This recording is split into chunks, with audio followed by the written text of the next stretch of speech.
இந்த மனுஷன், இந்த நோவா தேவனுடைய வார்த்தை புறப்பட்டு வந்த பிறகு 40 நாள் மழை பெய்யணுவா, ஒரு பேலை ஆயத்தப்படுத்தணும்.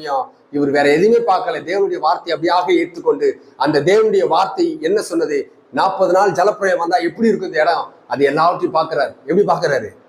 விசுவாச கண்களினால். அந்த இடமெல்லாம் தண்ணீர்னால் நிரப்பப்படுகிறத இந்த நோவா காண முடியும். தேவனுடைய வார்த்தையின் ரெவலேஷன் நோவாவுக்கு அதை காட்டும். அல்லேலூயா.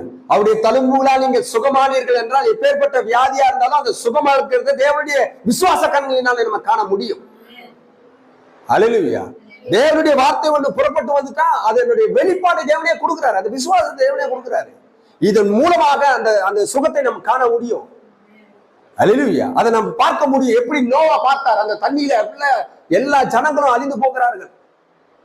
தேவன் யாரெல்லாம் நியமிச்சாரோ அவங்க மட்டும் உள்ள வராங்க பேழைக்குள்ளாக. பேழை மதக்கிறதுலாம் பாப்பாரு. கேக்குறீங்களா? அதுல